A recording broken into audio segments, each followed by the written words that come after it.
आज हम डिस्कस करने वाले हैं ऑस्मोसिस एंड ऑस्मोटिक प्रेशर्स और ये कोलिगेटिव प्रॉपर्टी का 4th लेक्चर होगा, जिसमें हम ऑस्मोटिक प्रेशर, ऑस्मोसिस और रिवर्स ऑस्मोसिस और फॉर्मूलों को पढ़ेंगे। तो आइए जानते हैं ऑस्मोसिस एंड डिफ्यूजन में क्या अंतर होता है। ऑस्मोसिस एंड डिफ्यूजन में ऑस्मोसिस जो होता है वो एक सेमी परमिएबल मेम्ब्रेन्स के थ्रू होता है। किसके थ्रू होता है? एसपीएम के थ्रू होता है। और जो एसपीएम होता है वो सेलेक्टिव परमिएबल मेम्ब्रेन्स होते हैं। सेलेक्टिव, इसको हम सेमी परमिएबल मेम्ब्रेन या सेलेक्टिव परमिएबल मेम्ब्रेन्स कह सकते हैं। सेलेक्टिव परमिएबल मेम्ब्रेन्स कहने का मतलब क्या है कि वो कुछ ही कंपोनेंट्स को अपने अंदर से फ्लो होने का परमिशंस देता है। जैसे कि अगर सॉल्यूशन है, एक सॉल्यूशंस है यहाँ पे, अगर इधर सॉल्यूशंस है और इधर सॉल्वेंट है और ये बीच में एसपीएम लगा हुआ है, तो उसमें से इसके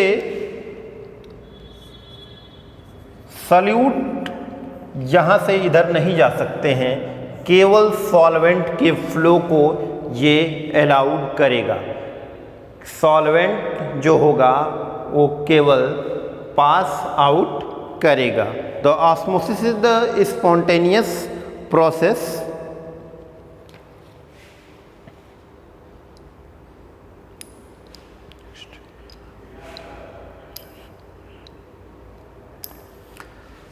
ऑस्मोसिस एक स्पॉन्टेनियस प्रोसेस है जिसमें सेमी परमिएबल मेम्ब्रेन्स के थ्रू सॉल्वेंट का फ्लो होता है और सॉल्यूट के फ्लो को रोक दिया जाता है। The net movement of solvent molecule solutions can be stop applying extra pressure of solution. ये ऑस्मोसिस को ऐसे भी हम डिफाइन कर सकते हैं। अब देखिए, अब जो हमें पढ़ना है आज मेन टॉपिक कि ऑस्मोटिक प्रेशर्स क्या होता है। ये सॉल्वेंट इधर एक प्रेशर लगा के इधर फ्लो हो रहा है। Is it clear? फ्लो हो रहा होगा, तो इसको हम समझते हैं कैसे। अब एक डायग्राम और बना लेते हैं हम। एनसीईआरटी में बना हुआ है हमारा डायग्राम, फिर भी हम बना लेते हैं।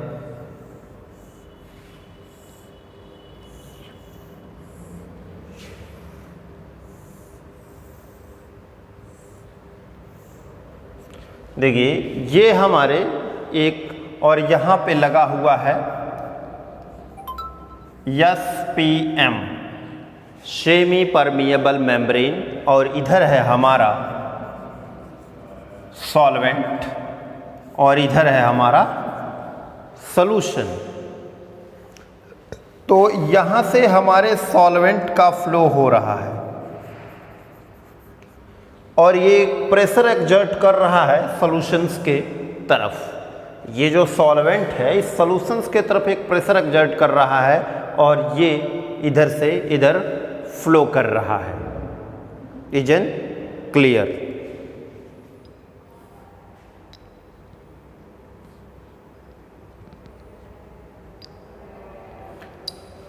ऑस्मोटिक प्रेशर्स को कैसे हम समझ सकते हैं?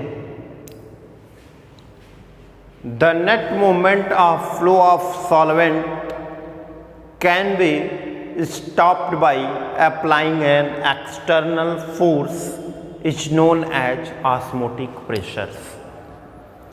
The net movement of solvent solutions can be stopped by applying an external force is known as osmotic pressure. कहने का मतलब क्या है, the net movement of solvent, ये सॉल्वेंट का net movement, and stopped by applying external force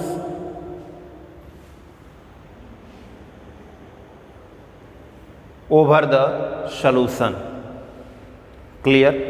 अब देखिए ये जो है ये प्रेशर लगा रहा है और इस पे भी एटमॉस्फेरिक प्रेशर है, एक एटमॉस्फेरिक प्रेशर इस पे भी लग रहा होगा और इधर भी एटमॉस्फेरिक प्रेशर लग रहा होगा।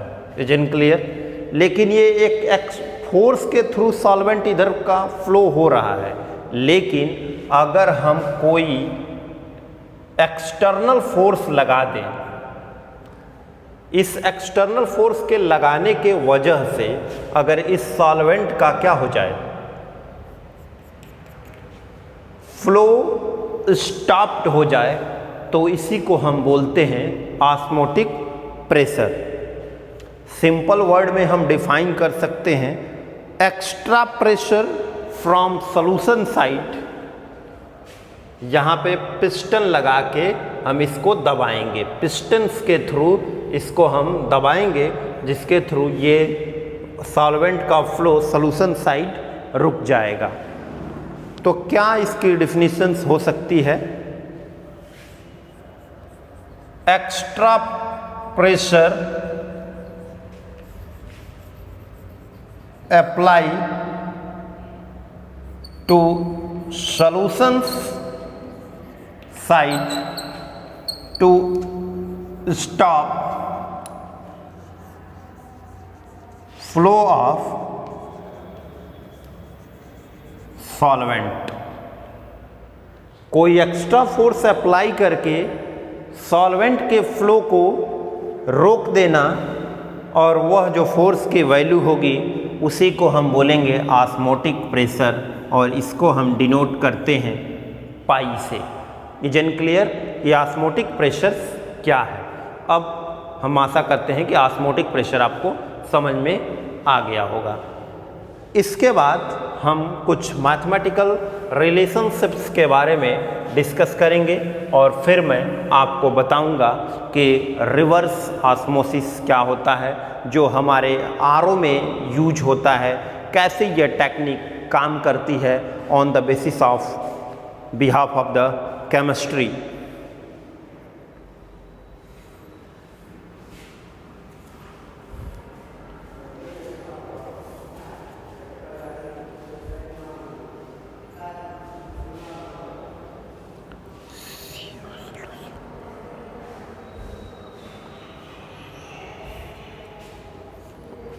हाँ, ये देखते हैं। एक्सपेरिमेंटली ये पाया गया कि जो पाई की वैल्यू होती है वो डायरेक्टली प्रोपोर्शनल होती है यम की, कैपिटल एम के। कैपिटल एम क्या है, मोलैरिटी है। मोलैरिटी का फार्मूला मैं आपको बता चुका हूँ। मोलैरिटी का फार्मूला मैं एक बार यहाँ पे बता देता हूँ, number of moles upon volume of solutions in litre, ये फार्मूला है मोलैरिटी का।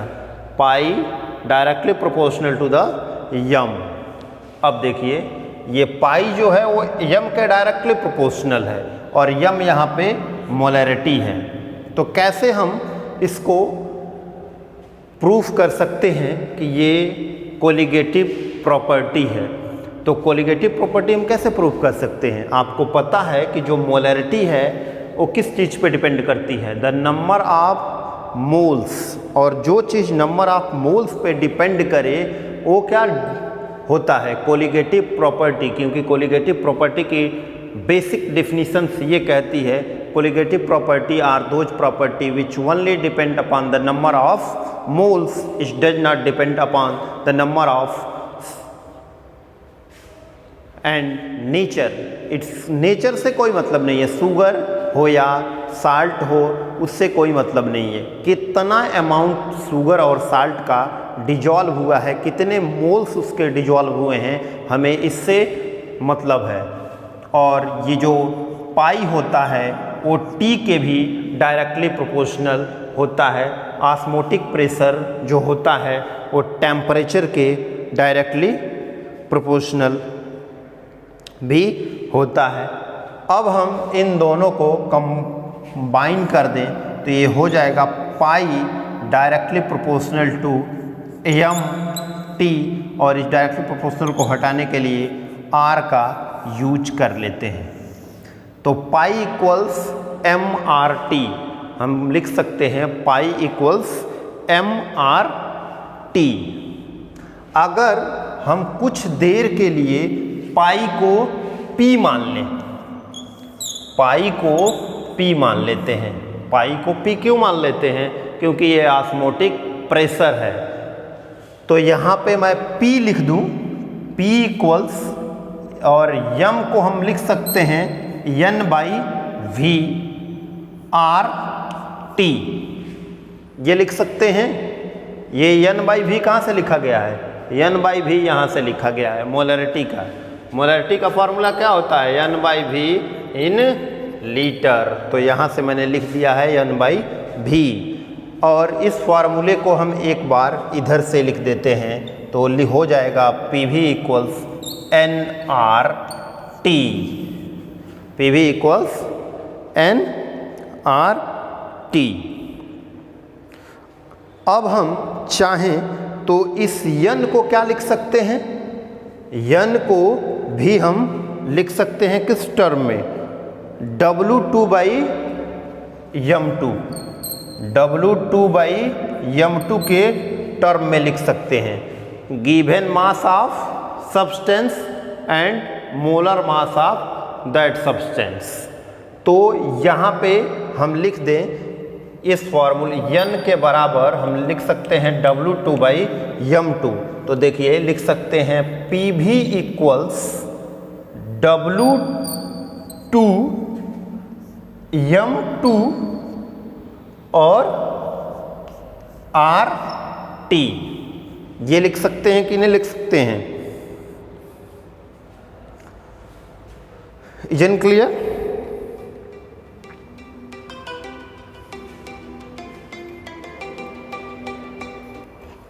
तो और यहाँ पे अगर हम इसको इसके टर्म में, पाई के टर्म में लिखना चाहें तो लिख सकते हैं pi equals W2 RT V into M2। तो ये है हमारा final formula of the osmotic pressure. जन क्लियर? और इसको हम चाहें तो इस फॉर्मूले को हम चाहें तो M2 के टर्म में भी लिख सकते हैं। तो आइए हम इस फॉर्मूले को M2 के टर्म में भी लिख के आपको दिखा देते हैं। तो देखिए M2 आ जाएगा बाहर, और V इंटू पाई नीचे चला जाएगा,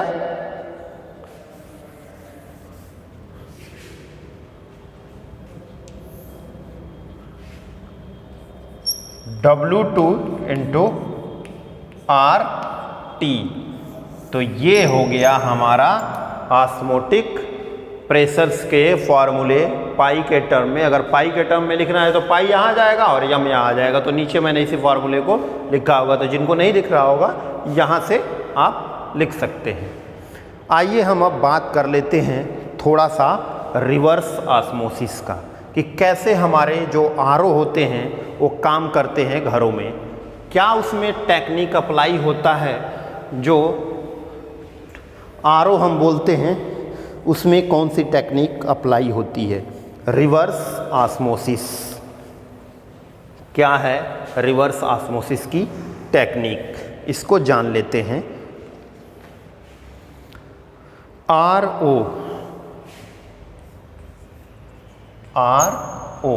आरओ का मतलब क्या है?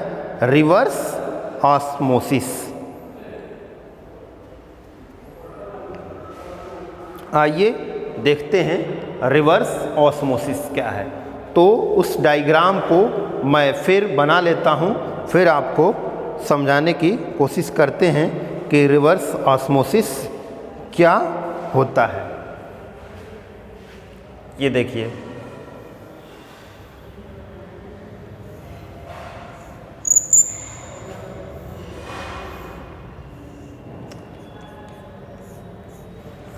ये है piston,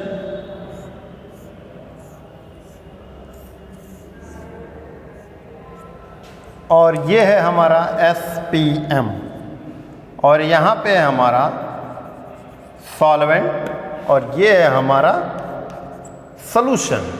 is in clear? Solution, solvent, solution और सॉल्वेंट इधर है। सबसे पहले मैंने आपको बताया था कि ये सॉल्वेंट का जो मूवमेंट हो रहा है, सॉल्वेंट का मूवमेंट जो हो रहा है सॉल्यूशंस के साइड में हो रहा है, लेकिन इतना मैंने प्रेशर अप्लाई किया कि इसमें इतना प्रेशर अप्लाई किया मैंने कि इस सॉल्वेंट का जो मूवमेंट है स्टॉप हो गया। Stop moment of solvent. लेकिन अगर मैं इतना प्रेशर अप्लाई कर दूं कि ये सॉल्यूशन का जो मूवमेंट है वो इधर से इधर हो जाए, by applying extra pressure over the solution side, and the net flow of solutions start towards the solvent side। Extra pressure apply करके नेट जो फ्लो है वो सॉल्यूशन से सॉल्वेंट साइड में अगर होने लगे तो उसी तरह से हमारे आरओ में होता है। जो भी इसमें इम्प्योरिटीज होती है उसमें एक्सटर्नल प्रेशर अप्लाई करके और ये सॉल्वेंट्स को रोक लेता है, पानी में घुले हुए पदार्थों को रोक लेता है, और हम उसमें मोटर्स के थ्रू एक्सटर्नल प्रेशर अप्लाई करते हैं। और जो हमारे फिल्टर्स होते हैं, वाल्व्स लगे होते हैं, उसके थ्रू एक्सटर्नल प्रेशर्स के थ्रू यहाँ पे जो इसमें सॉल्वेंट्स होते हैं इसमें एक्यूमुलेट हो जाते हैं धीरे धीरे, और इस प्रेशर्स के वजह से जो नेट मूवमेंट होता है सॉल्यूशंस का वो सॉल्यूशन से सॉल्वेंट के तरफ होता है। लेकिन जो नेचुरल फिनोमेना है वो सॉल्वेंट से सॉल्यूशंस के तरफ होना चाहिए। तो ये था हमारा ऑस्मोटिक प्रेशर्स की डिफिनीशंस और सारी चीज़ें।